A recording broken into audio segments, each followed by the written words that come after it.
Hello and welcome to the Honey Badger. I am Dr. Nefertiti Fox de Fanthino, but you can just call me Nath.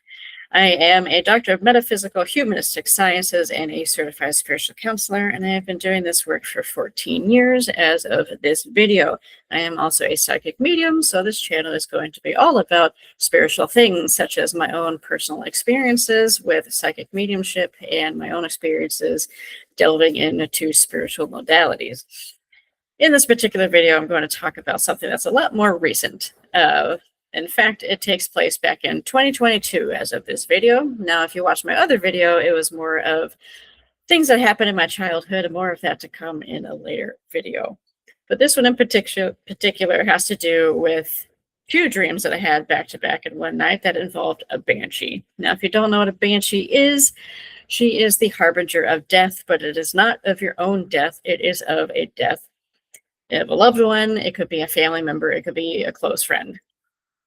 So I have been working with the Morrigan, who is an Irish deity. She is considered either a tri-goddess or a sister of three, right? It depends on what you believe of that, of course. But I've been working with her for 11 years now. I started working with her back in 2015.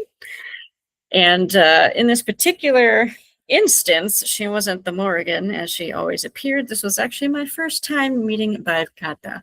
Now, there's three of them. Of course, you got Morgan, Morgu, Bhavgata, and Macha. Of course, I could probably pronounce these incorrectly. I don't speak Gaelic, so I am so sorry if I mispronounced any of them. But, so Bhav, I'll call her Bhav. She came to me twice in one night in two separate dreams, and I'm going to talk about these more recent ones. I don't know why. They just feel like they wanted to come up today. So in this particular dream, it starts off with a woman. She's got short brown hair, much like mine, except it's a little more mousy brown than mine is. And it's wavy, just like mine is. And she's running. She's running away from something. I don't know what, but she's trying to escape something. There are no words really spoken in this dream for the first part of it, but it's just an emotion that I get. And so she runs to this Uber, and she gets in the back of the Uber, and she just wants to get away from wherever she's from. I don't know where she's going, but the Uber driver starts to drive off, and it's just going somewhere. Now, the Uber driver is a man. He's much older than she is, and he's got really short black hair. And he's just talking. Well, she gets really irritated by how much he's talking. And in the dream, it pans from a view of her looking at him from the back of the car to a full-on face view like you're seeing me right now. And if you watch horror films, you'll understand what I am describing, but she starts to get really irritated. Now, I initially feel the irritation in the dream, and it is welling up in her soul, and she's just getting angrier and angrier by the second.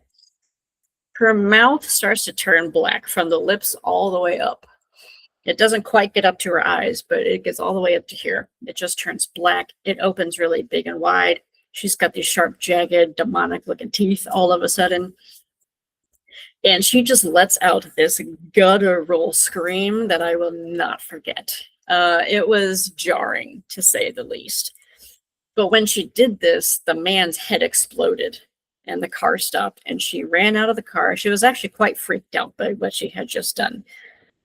She didn't do it on purpose. It was out of her control. She had no control over herself in that moment. Again, you could just feel it welling up in her body, and she had no control over it.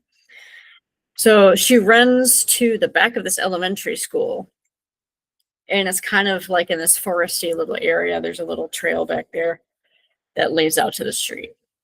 Well, there are kids out there at recess. There's a couple of classes, so there's a few teachers out there. The teachers saw it, and they run over to this woman, and they're trying to keep the kids away from her because they deem her dangerous, and they don't want the kids near her, right?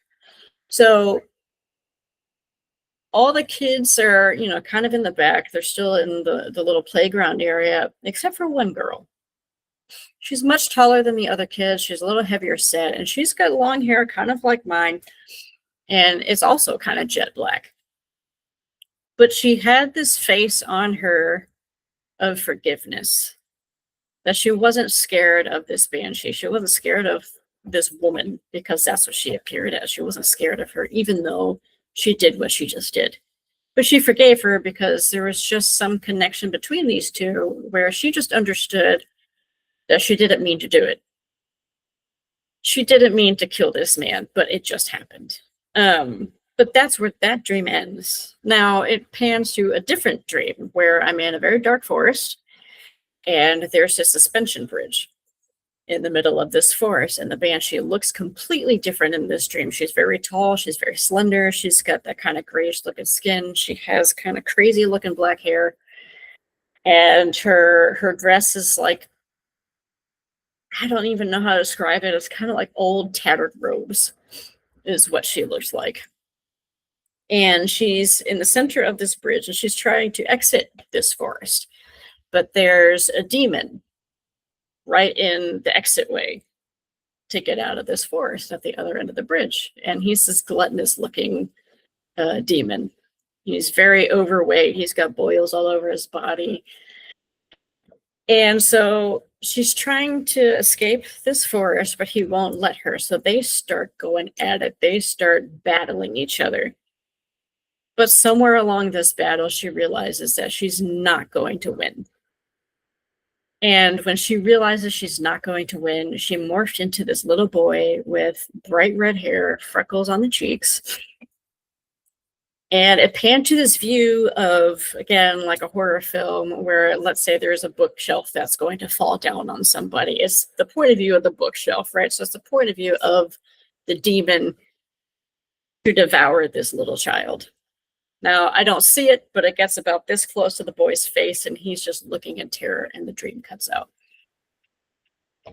I wake up really confused because I don't know what the hell I just witnessed in these dreams. And it took me a second to realize that what I had just witnessed was the banshee. And I started to panic. Like, oh my God, okay, there's death coming somewhere. I don't know where, but I started to really panic because I have a young son. And he has freckles right here on his face, from the nose all over his cheeks.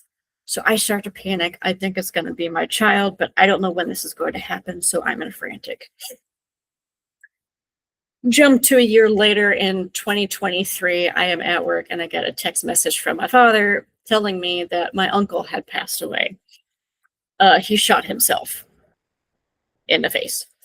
It is deemed as a suicide, but my family thinks that his girlfriend is the one that did it, that pulled the trigger. And now that I look back on it, on that dream, I kind of feel like the banshee in that dream was her. And that maybe she was trying to escape something. And she didn't know how to escape it. And, you know, she participated in an act that she normally wouldn't have participated in. And she regretted it. I don't know. I don't know. But that's just kind of what that felt like. Now, jumps to the other dream. So a few months later in 2024, early 2024, so it's probably like the end of February, if not early March or so, mid-March, I don't remember. My cousin passed away. It might have even have been a little bit later in the year. I don't know, but it was somewhere in the first 6 months. So please forgive me on the timing there. But my cousin passed away. He's 3 years younger than I am. My cousin had been battling addiction, so he was an alcoholic. From what I understand, he got into narcotics as well, and that's what ended up ending his life. I don't know for certain, but that does make sense with the dark forest. He was trying to escape those addictions, but was just unable to do so. Now, this did affect me because my cousin is someone that I love dearly. Him and his brother have always been my two favorite cousins out of my whole family, because they're always joyful. But the last time that I saw my cousin, he was maybe 12 or something like that. I don't know. I was a sophomore, I believe, in high school. So that was the last time I believe that I saw him. And so that happened. Not too long after his death, I have a dream where, in fact, I've got the notepad right here. So I've got a notepad that's just like this one. I know it's hard to see. There we go. um, so I had a notepad, but it was blank and it had a pen. And I remember just looking down, and all of a sudden there was writing there. It's about a paragraph long. And as I'm reading it, I realize it's my cousin. He's talking to me, but he's not physically there. But it feels more like he's on the other side of the wall. Like if you're in a room or in a house, he's on the other side of a wall from that room is what it felt like. But to me, he felt very much alive in that dream. He felt so alive, like he was real, but I just couldn't see him. I don't remember really what we had talked about. The only thing I could remember is that he's now there to help the family, but I don't know in what aspect. I have no clue what way he's talking about. So when I wake up that morning, I sit up and I'm thinking to myself, do I need to tell somebody about this dream? Do I need to let somebody know? Because maybe I feel like I'm meant to pass on this message somehow. So I texted my father, to which he tells me that my aunt, who's his oldest sister, had a similar encounter with their brother, my uncle, who had passed away.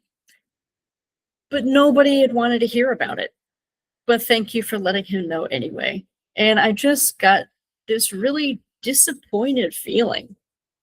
Like no one cares. No one cares that their sibling is trying to get a message across to them or whatever it was. I have no idea. I haven't called my aunt about this. I should. But I just got really sad. No one wants to hear about it. And so for 3 days after that, I would just get these random bouts of like extreme sadness to the point that I was just sobbing out of nowhere. But it was this sensation of not really regret per se, maybe guilt, I don't know, but it was just this, I feel so bad over what had happened. Now no one wants to talk to me. No one wants to associate with me. Because the thing that happens in my dad's side of the family is that everything is just swept under the rug. Anything that happens, they don't talk about it. So that's kind of what this felt like. No one wanted to hear about it. And I don't know, it was just this overwhelming sadness. Now, I've since had experiences in my apartment since my cousin passed away. I do think that he comes to visit sometimes. And I had one instance where I was taking a nap on my couch. I have it right next to the balcony, which is a big glass door. And I remember to get up and use the bathroom, and I just got this vision of someone standing out on my balcony looking out over the railing, and it kind of panned up slowly. So it was kind of like from the waist is what I could see, wearing jeans. And I remember panning up and seeing this younger man. I went, oh my God, it's my cousin Brendan. He's here. And I was really excited about that. But, you know, this whole psychic mediumship thing is really new to me. I don't really know how to use it appropriately, even though this is something I've dealt with my entire life, right?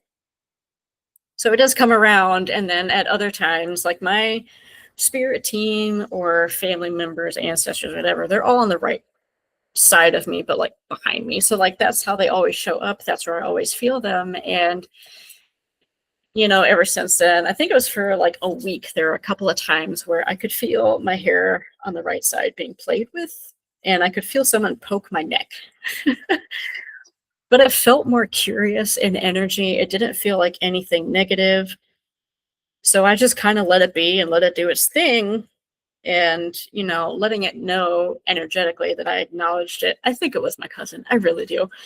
So even though I'm kind of sad that he's gone, I know he's in a much better place where he's not having to deal with those addictions. I know he's probably still processing everything that happened here in this lifetime and what all of that meant.